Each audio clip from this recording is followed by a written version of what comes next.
Hi guys, thanks for tuning this episode of the Nick Egan Times. On this episode, we have an amazing guest. We have Holly Jane. Holly Jane is an OnlyFans and Playboy centerfold model, widowed mum of four, an active member of the Church of Jesus Christ and Latter-day Saints. Holly Jane is an Oregon native who has taken on a public role to speak out on behalf of choosing her devout faith while expressing her sexual freedom. As a multifaceted individual intent on supporting others who want to live openly while still adhering to the basic tenets of their religious beliefs. Holly Jane grew up with an admiration for strong women who embrace the power of their sexuality as entertainers and high-profile influencers, and aspired to break into the business as a model herself. Back in 2021, Holly Jane quit her unfulfilling job to make a splash as a content creator on adult platforms OnlyFans and Playboy Centerfold. Holly Jane has said, quoted, "I want to be a role model for other women who want to be in the online sex industry, but are fearful of what their employer, family, friends, or church will think, so that they can enjoy what they do without having to hide and worry about the consequences of it." Welcome, Holly Jane, and thank you for coming on the podcast. Thank you. How's it all been going over there? It's great so far. Excellent. How's the pandemic affected you personally and professionally since it's began? I didn't start this until the pandemic was already going on, so I don't know anything different. I really feel like we're just kind of starting to come out of a pandemic. So for me, I jumped in, and it was already a thing. So, but I have talked to other models, and I do think that this helped. The pandemic did help the business because people were at home. They didn't have a boss looking over their shoulder. They may have had a little downtime. They were lonely. We couldn't go out and mingle with others. So a lot of people, especially if they were single, or I have a lot of members that are just in a bad marriage, and they need some sort of outlet. And so people weren't really necessarily going and having physical affairs. They were turning to the internet, looking for affection and looking for attention. So I think it helped things, if anything. Awesome. That's great insights. Thanks for sharing. All right, let's jump straight into it. Take us back. Tell me about your family and what life was like growing up for you. Yeah, so I'm an only child, actually, but my parents and my family just in general, they're very conservative. So they're religious, they're conservative. And I was taught that, I needed to dress very conservatively, act proper, and conduct myself in a proper manner in public, and that I am a role model for everybody else, not just those at the church, but in public, that we are spokespeople for the church. So we need to act and behave that way and conduct ourselves in such manner. So this is definitely, it doesn't align with, with that thinking, according to my family members. So I grew up in a strict home where, we didn't talk about anything sexual.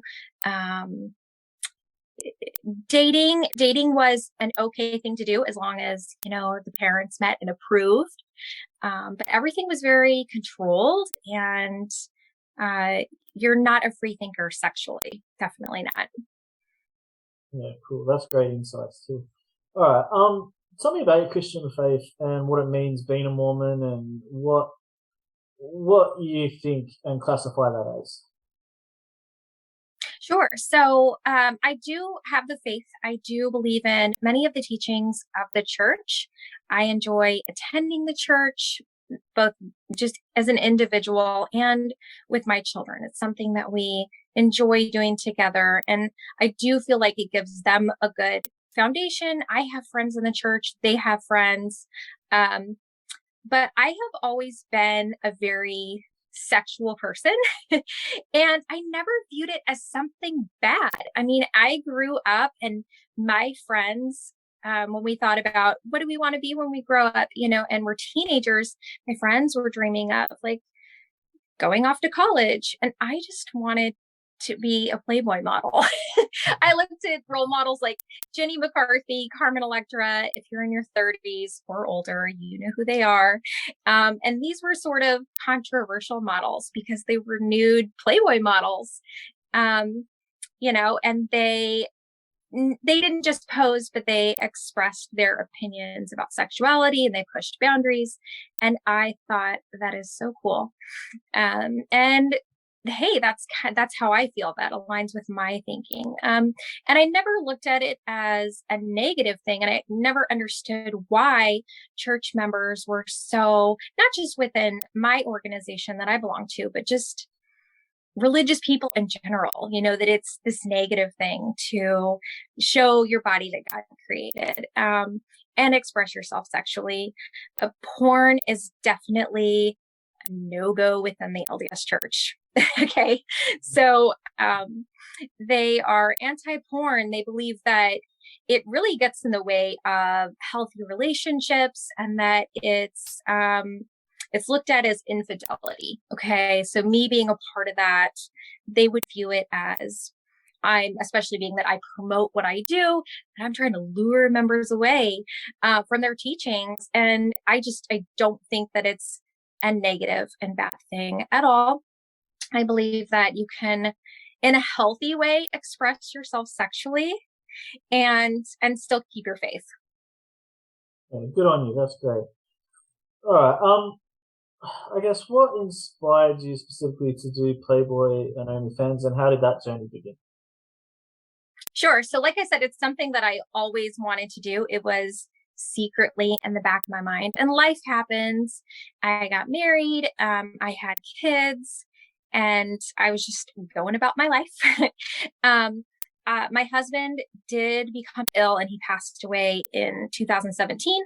So I'm having kids and things are coming up one after another. My children, work, now an ill husband, a lot of reasons that I couldn't just say, I'm going to follow my dreams now.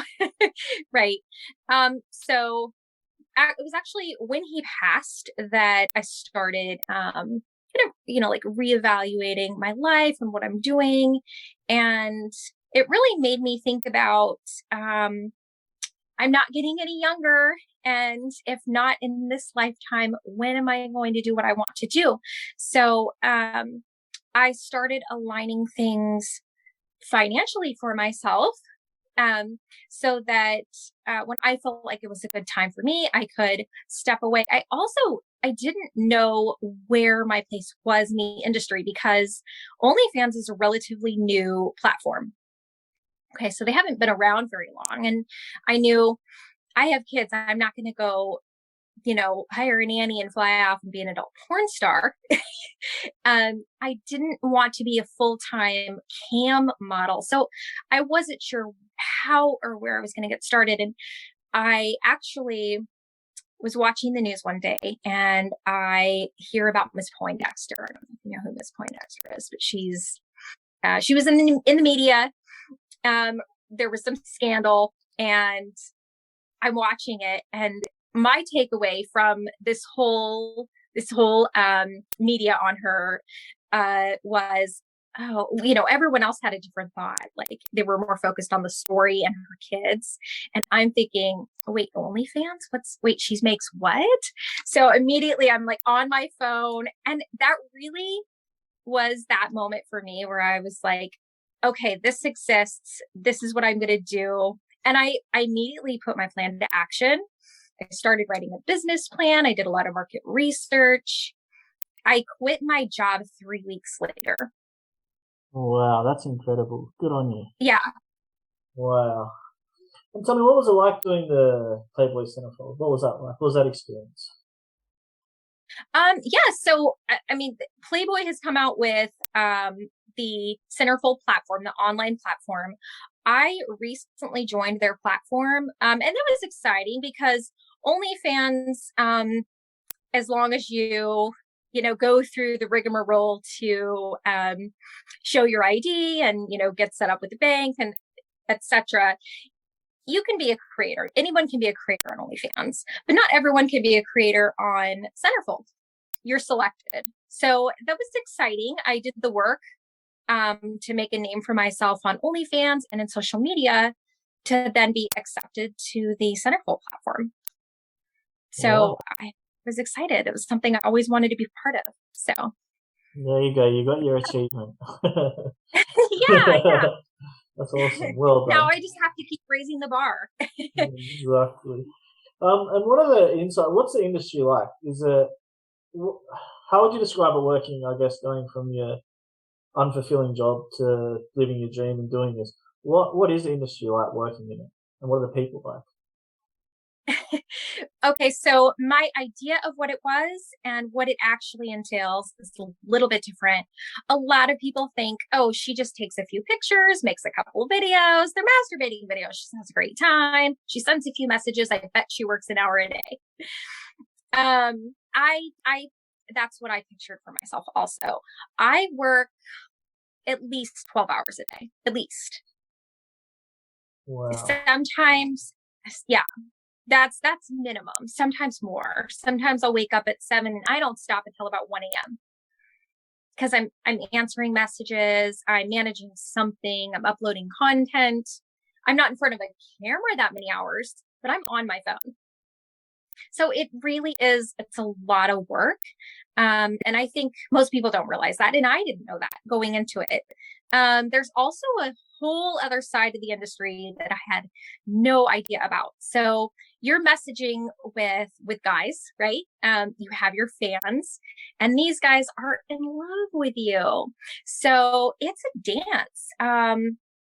I didn't realize, okay, I need to take safety precautions because there are men trying to find out where I live. They want to know where I am. I had to go, I had to get a different VPN to route myself in another state and, take all these different measures to protect, just like my exact location. I know everyone kind of knows about where I am, but trust me, I've taken some precautions to protect my location to my home because I am getting a lot of requests to take me out. And I've had threatening messages and I've had messages that were nice, but also raised a lot of red flags. So it's a dance. You want to keep them in the dream and the fantasy, right? Because in their minds, you're in a relationship. And I mean, you kind of are, right? I'm talking with them about how's your day? What'd you do today? Oh, I'm sorry you were sick. What'd you have for dinner? We're having a conversation, a rolling conversation. They're getting to know me. I'm getting to know them. And so you want to keep them in their fantasy, but at the same time, you have to have boundaries. And not everyone can do that. Yeah, for sure. That's really, I really. call it Yeah, dance. Yeah, that's great insights. That's incredible. What do your family, your children, do your children know, and what do your friends think, like in the church? Like, talk to me about that. What are their feelings on it? So here's the thing. No one knows.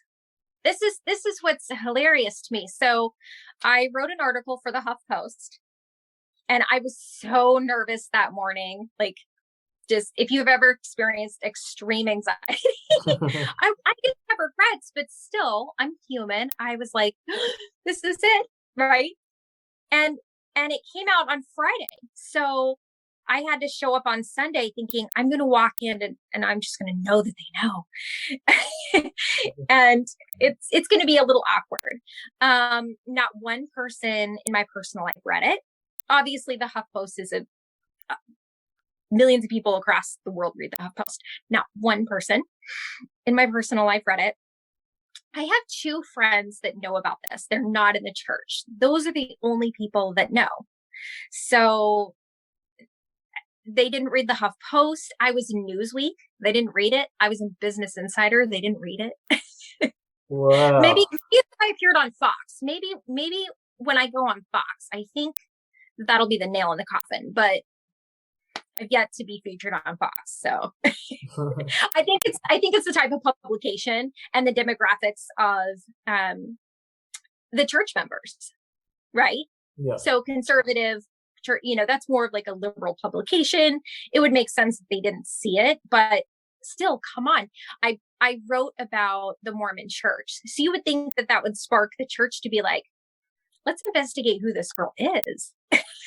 She's putting OnlyFans and LDS together, and she's not a former member, because plenty of former members have come out and talked, but I'm the only attending member. Said, I'm attending your church and I'm naked on this platform. Well, that's amazing that no one knows about it. I guess it keeps the suspense too. Like, it must keep your life very exciting as well. Like, obviously knowing you've got a double life, I guess. There is that element. Yeah. That's so cool. All right. What motivates you daily? What motivates me daily? I mean, of course, there's a money motivation, right? Like, I am more successful now than I've ever been. I'm sure there are a lot of people thinking like, gosh, if I could only just figure out a way to just make a lot of money really quick. And I did it. Right? So of course there's that, but also, just, on a serious note, it's something that I always wanted to do. And pinch me, I wake up every day and I control my schedule. So I don't have a boss breathing down my neck saying, you must do this today. If I want to lay in bed today, I will. If I want to go to the spa, I will. If I want to go on vacation, I will. If someone requests something and I don't want to do it, I say no, right? Everything I do is fun because I choose to do it. And so I love that. And also, I know a lot of people would say, yeah, right. But I truly do make a difference in a lot of people's lives, because I'm talking with men that, maybe their wife left them and they're just lonely and they're down and they need to build their confidence again. Or I don't know, there's all kinds of scenarios, but I hear every single day from hundreds of men, like, your selfie that you sent me today, just a fully clothed selfie, you made my day. That made me happy today. My day sucked. And then I heard from you and it was great. And so it feels good. Yeah, that's brilliant. And I definitely know what you're saying. There's a lot of people who have their own issues and they need some, I guess you're offering a service, right? Like, you're literally offering a service and you're helping Right. people. So yeah, no, I totally get that. What actually makes good content? And I guess starting from where you initially began to where you are now, what was that experience like, and what have you learned creating the content previously?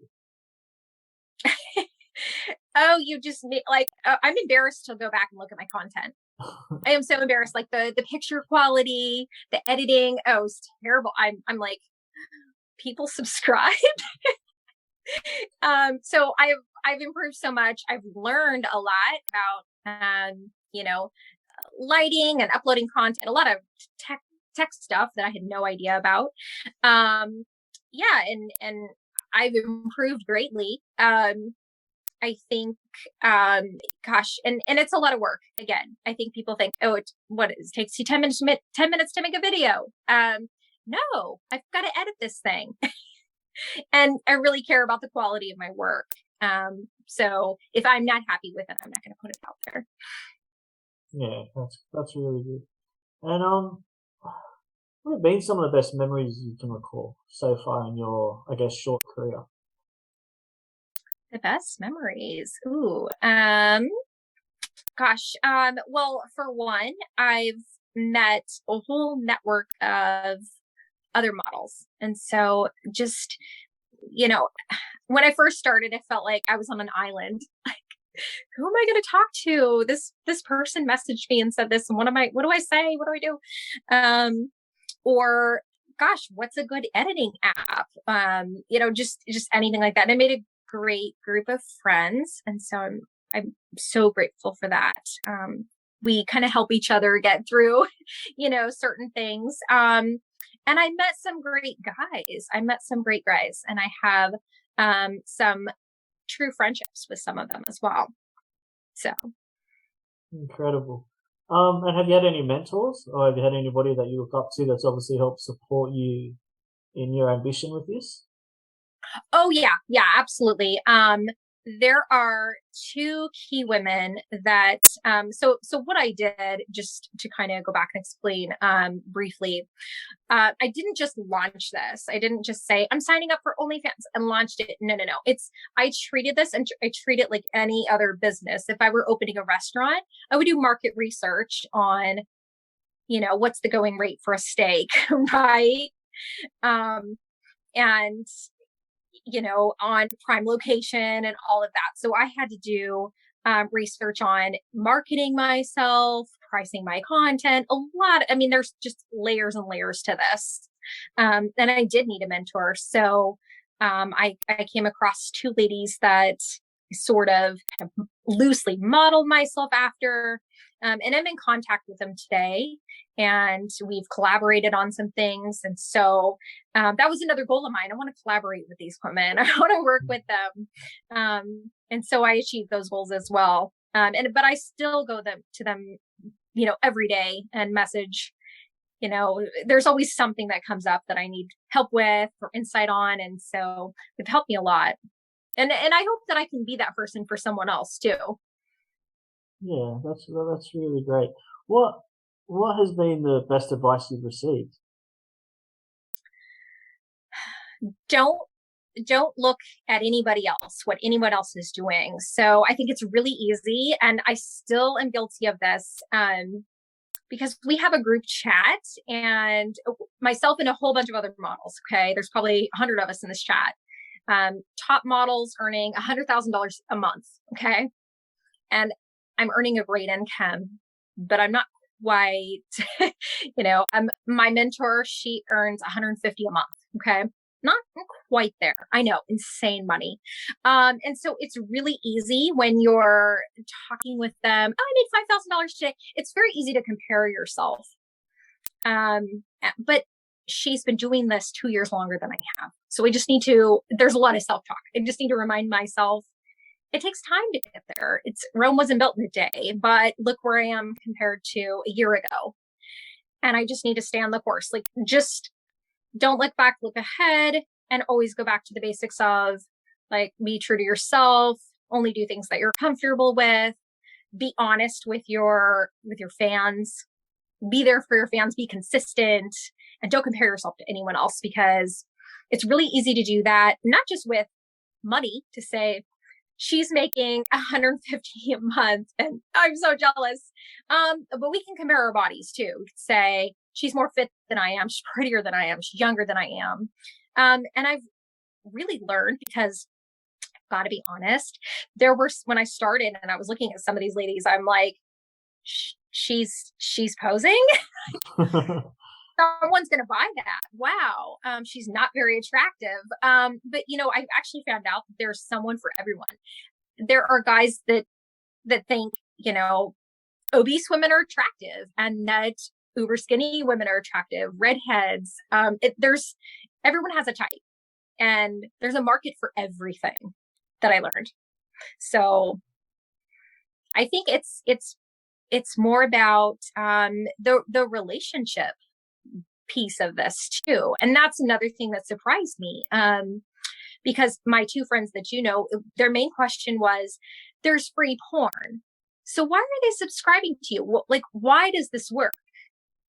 How are you making money at this? And so what I learned was, it's really not about that. Of course they want to go on and see me, they want to watch my videos, but it's really the relationship piece of it, the fact that they're connecting with me, they feel like I'm their girlfriend.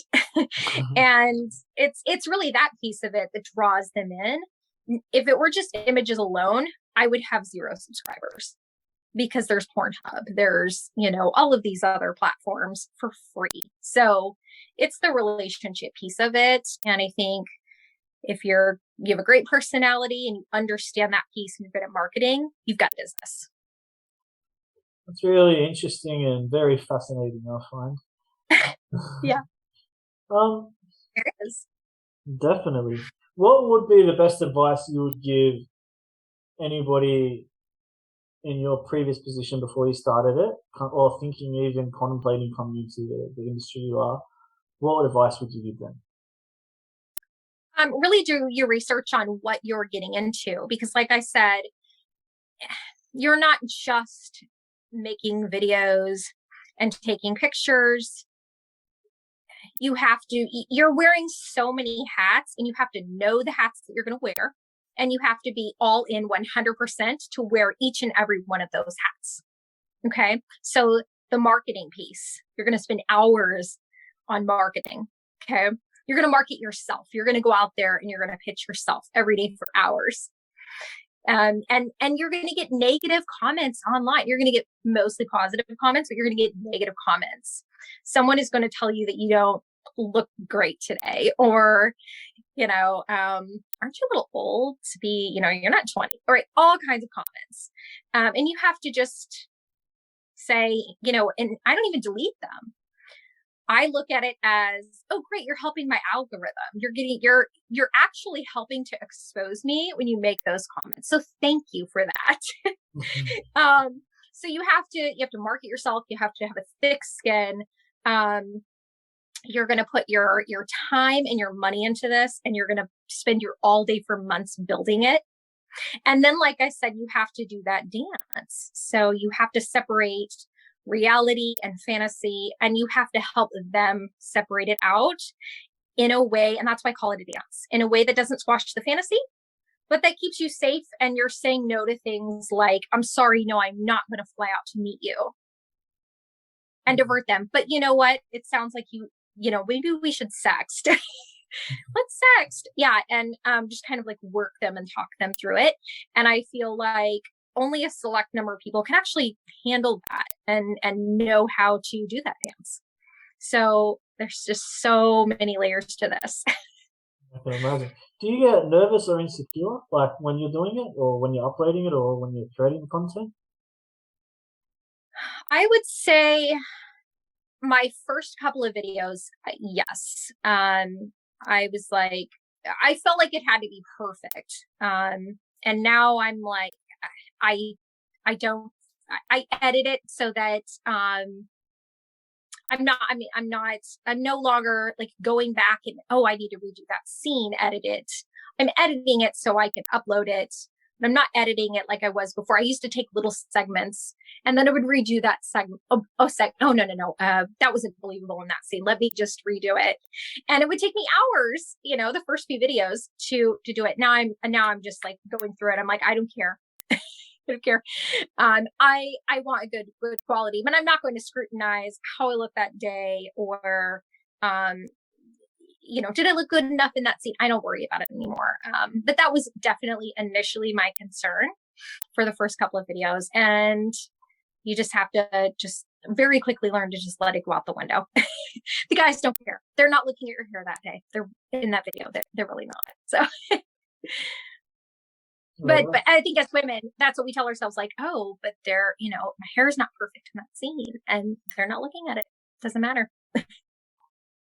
That's really incredible insights, and yeah, you're very brave and courageous, and it takes a strong woman, and you're an inspiration to, I'm sure, a lot of shy and women that might be interested in doing it but are afraid. So I think you should be very proud of yourself, because it takes courage to do what you're doing.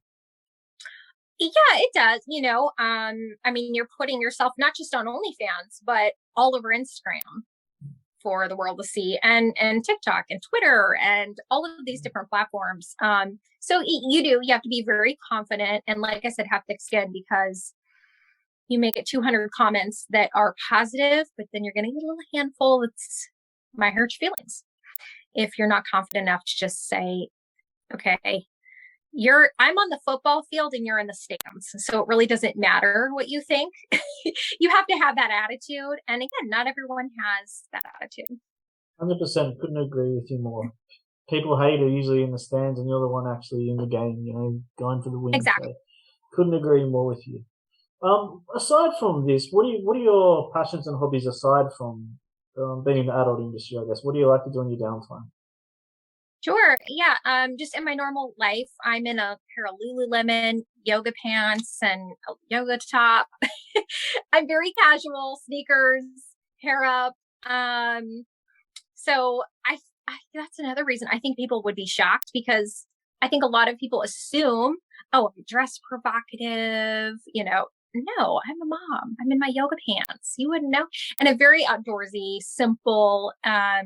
So I like to hike. I like to kayak a lot. I love trying new food in restaurants. I'm very adventurous with food.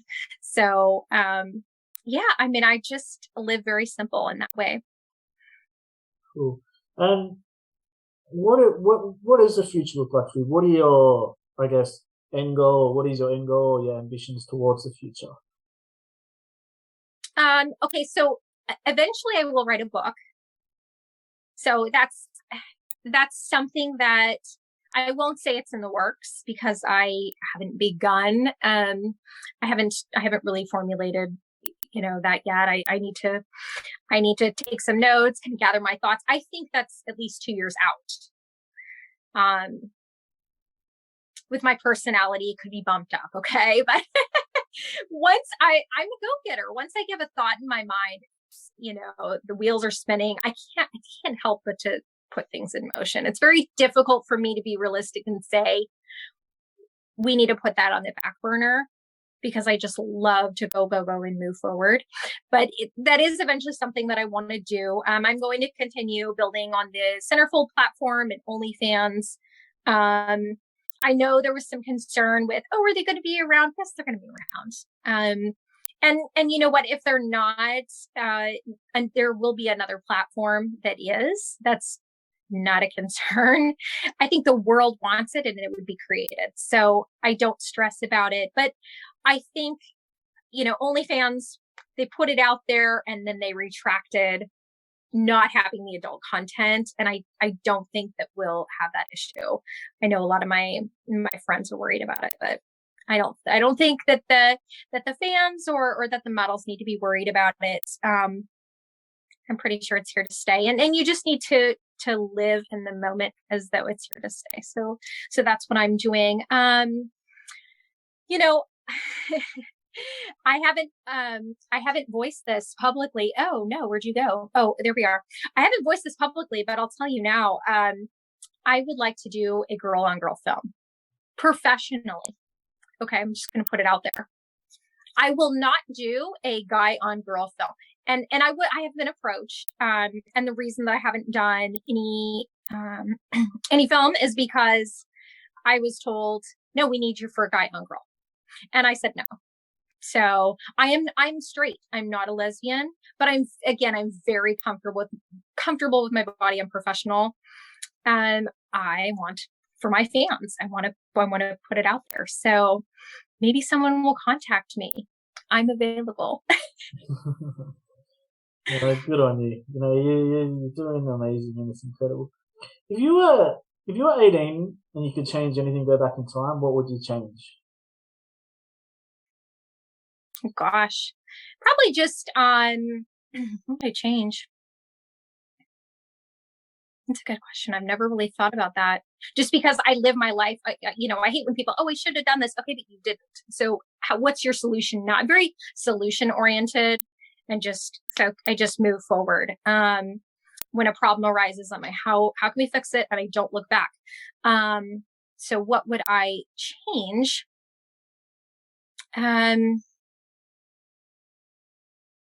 Gosh, I